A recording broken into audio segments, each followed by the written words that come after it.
Hello students, Boishakh physics চ্যানেলে তোমাদের সকলকে স্বাগত।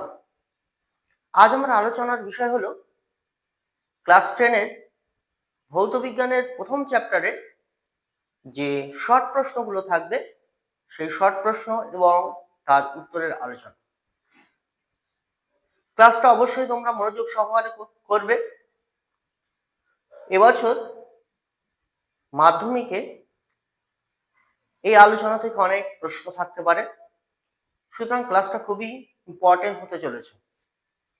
আমাদের এখানে দেওয়া আছে প্রথম প্রশ্ন সেটা হলো সৌর কুকারে কর্মক্ষমতা কিভাবে বৃদ্ধি করা যায়।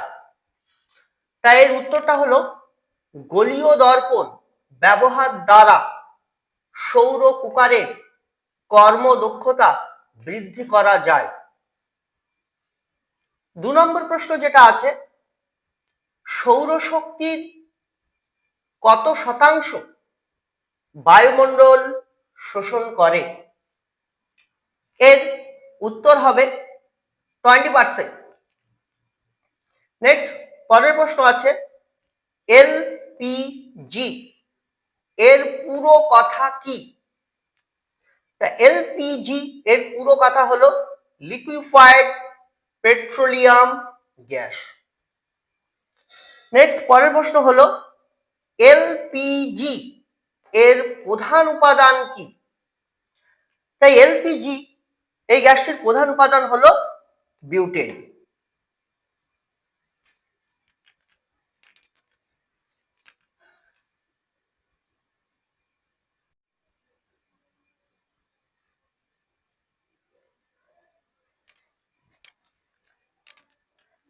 নেক্সট আমাদের পরের প্রশ্ন হলো 5 নম্বর প্রশ্ন হলো, সিএনজি এর পুরো কথা কি। সিএনজি এর পুরো কথা হলো কম্প্রেসড ন্যাচারাল গ্যাস। নেক্সট পরের প্রশ্ন হলো, সিএনজি এর প্রধান উপাদান কি। তা সিএনজি কম্প্রেসড ন্যাচারাল গ্যাস এর প্রধান উপাদান হলো মিথেন, যার সংকেত হলো CH4। নেক্সট পরের প্রশ্ন হলো, ওটিইসি প্লান্ট কথাটির অর্থ কি। তা ওটিইসি প্লান্ট কথাটির অর্থ হলো Ocean thermal energy conversion plant. তাহলে ওটিইসি প্লান্ট কথাটির পুরো কথা হলো Ocean thermal energy conversion plant. Next পরের প্রশ্ন হলো, জিডব্লিউপি কথাটির অর্থ কি। জিডব্লিউপি কথাটির অর্থ হলো গ্লোবাল ওয়ার্মিং পোটেনশিয়ালস।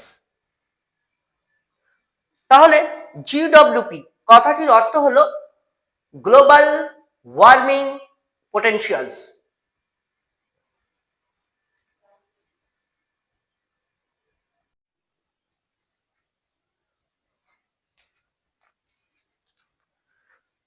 নেক্সট পরের প্রশ্ন হলো, বায়ুমণ্ডলে ওজোন গ্যাস পরিমাপ করার যন্ত্রটির নাম লেখো।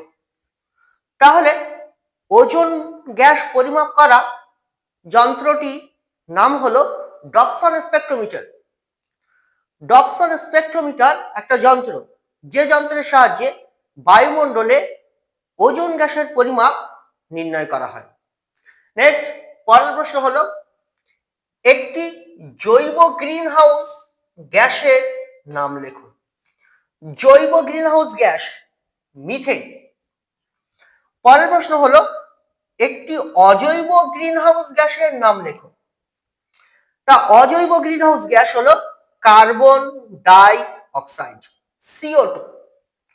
সুতরাং এখানে আমরা বলতে পারি যে কার্বন ডাই অক্সাইড এবং মিথেন দুটো গ্যাসই গ্রিনহাউস গ্যাস, তবে এদের মধ্যে পার্থক্য হলো মিথেন জৈব গ্রিনহাউস গ্যাস এবং কার্বন ডাই অক্সাইড হলো অজৈব গ্রিনহাউস গ্যাস। আজকের ক্লাস এই পর্যন্ত। যদি তোমাদের আমার ক্লাস ভালো লাগে তাহলে অবশ্যই আমার চ্যানেলটিকে সাবস্ক্রাইব করো, লাইক করো এবং শেয়ার করো।